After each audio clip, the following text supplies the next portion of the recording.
I am so grateful. For those that did not unsubscribe because I've not been posting, thank you for being loyal. Thank you for being committed to this cause. I'm really grateful, and it's not going to repeat itself. I promise. I'm going to try to promise it's not going to repeat itself again.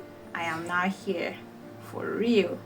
Alright, so today we are going to be talking about a very important and interesting topic.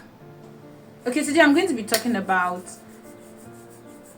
3 things to do when you discover your child has a disability. The first 3 things to do.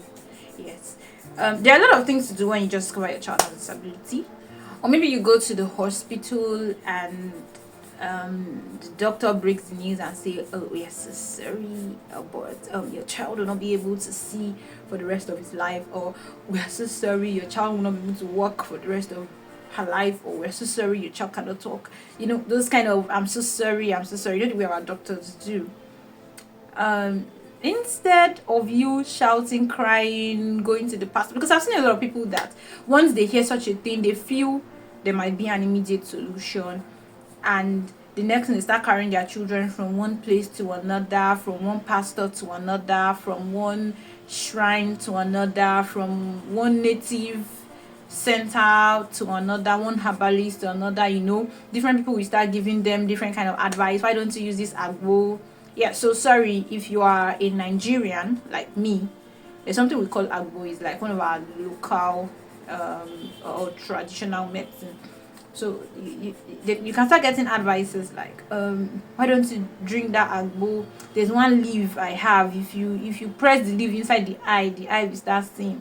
There's one stick inside my village. My forefathers planted it. If you cut the stick and boil it alongside with lemongrass, the child will start talking. You know, those kind of things. And instead of doing all those things, don't get me wrong, I'm not saying those things might not be good or might not work, but they are not the first things to do. If you pick those things as the first things to do, you will walk in error. Yes, you walk in big error and you might worsen the situation. So the first thing to do is, number 1, be calm. The moment you get that kind of news, it's not easy to be calm. To be very honest, it's not as easy as I'm saying it, but try your very possible best to be composed, especially to the mothers. The mothers are the most they are the most, how do I put it, hyper people when it comes to this kind of news. You know, the next thing they want to flare up, they want to start shouting, crying, rolling on the floor, holding the doctor by the shirt, and oh no. The first thing to do is to be composed, be calm, breathe in and breathe out. Be very composed. Have your steez. That steez, just hold it by your side. And then once you are calm, the truth is, if you want to cry, cry. Yes, in that state of calmness, you know, your emotions pops up. In fact, once you hear that kind of news, the first thing that happens is your emotion just pops up. Your adrenaline begins to function more than it's supposed to. You know, you become so emotional. It is allowed. If you have to cry, cry. If you have to roll, roll. But in all you do, be calm first. Don't take any step. If possible, for the first 1 week, if it's possible for the first 1 week, after you've gotten the report from the doctor, be calm. Don't take any advice from anybody. Don't use anything. Don't do anything. Just ask the doctor, is there anything we can do now? Is there anything that should be done? If he says no or he says yes, fine. Just leave it. Don't allow any relative. All those village people, don't allow them to tell you what to do. Just be calm. In the process of calmness, the right advice, the right counsel, the right idea as regards that situation will always come in. Okay, that's the way it happened. The second thing to do, number 2, pay attention to that child. Pay attention to that child. If you are a parent that discovered that your child just became disabled or impaired, The second thing is to pay attention to that child. Love that child genuinely.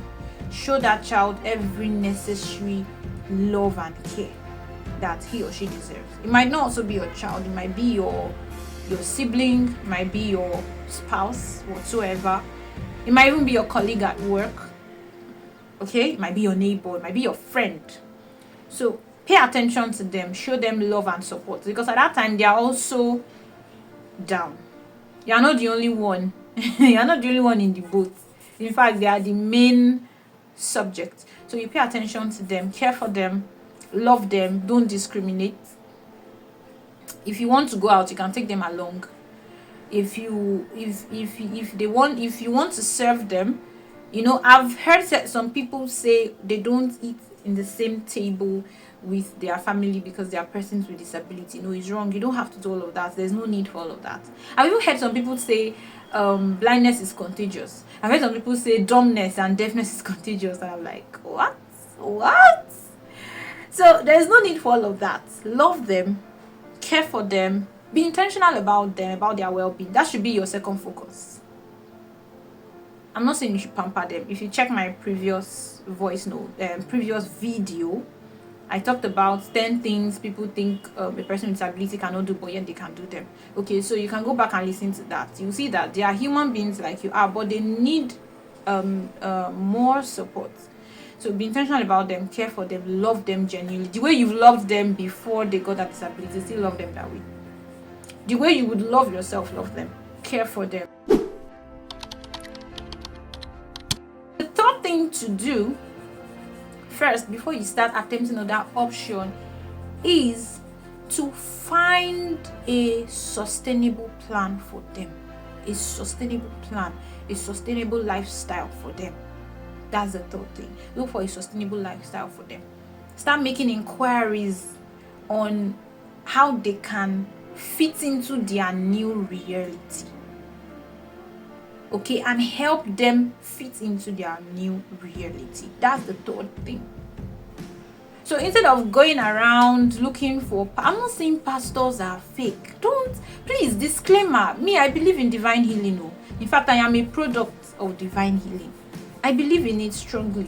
But to be very honest, in the process of looking for a solution, a lot of people have gone into more trouble than it's supposed to be.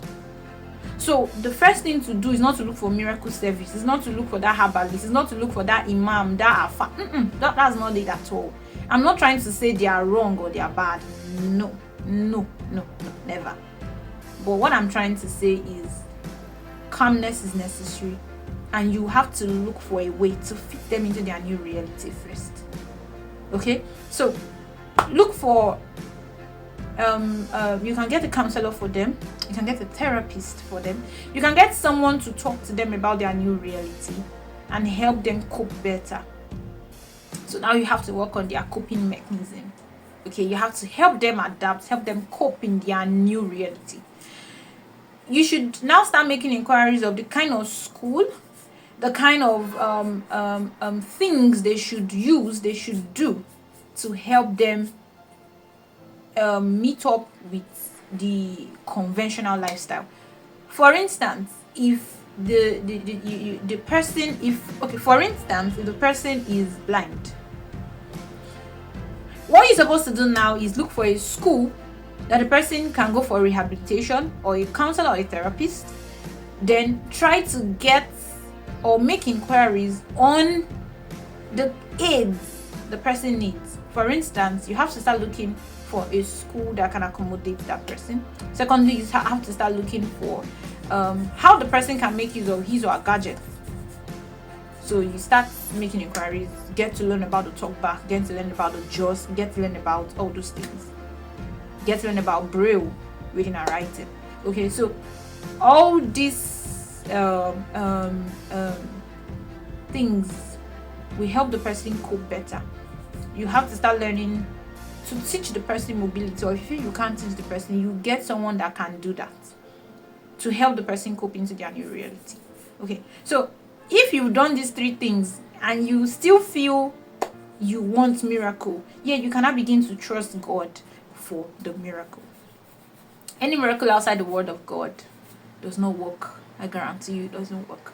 So you cannot begin to trust God for that life lasting solution and miracle. So I repeat, the first thing to do is what? Be calm, be composed, like keep your seats. I know it's not easy, but I'm just saying still keep your seats.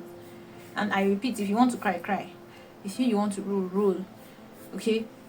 But ensure that you're not jumping into ideas that comes. Okay? Secondly, be intentional about the victim. Be intentional about the person. Care for the person, love the person, no discrimination. Thirdly, look for a way the person can adapt to his or her new reality. Get a tutor, get a therapist, get a counselor. If you're looking for one, I'm here. So we would help you get through that situation. We would help you get through that phase. And at the initial stage of realizing that you have to deal with your disability or you have to deal with an impairment, it can be really, really heartbreaking. It can be heartbreaking, I must say, for real. It is not even that it can be. It is heartbreaking. It is heartbreaking. But when you have people that keep putting you in check, that counsels you, that rehabilitates you, you tend to get healed faster. Okay, so it is necessary that you also help them adapt to their new reality. I'm going to add this. Please avoid taking unnecessary counsels except it is coming from a professional or it's coming from someone who has passed through that route. Don't take counsels that can lead to further destruction. Don't, please. I beg of you. I've never begged anybody seriously like now. Please, I don't do this. I don't bother begging too much. But please, I beg of you, avoid taking unnecessary counsels because it can make the situation worse. I've been saying it since the beginning of this video and I'm still saying it. That's why the first 3 things you must do are these things that I have stated in my video. And after doing these 3 things, every other thing begins to fall in place. In fact, the person in question, the person going through this challenge will begin to see life in a different light. And you as the guardian, the parents, the whatsoever, you will not have a need to be concerned again. I guarantee you will not have a need to be concerned again. So I've come to the end of the video and I'm very sure you enjoyed every bit of it. Please do well to drop your comment, do well to share, please subscribe, share to a lot of people to subscribe, do well to drop your likes, and don't forget to also send a mail if you like.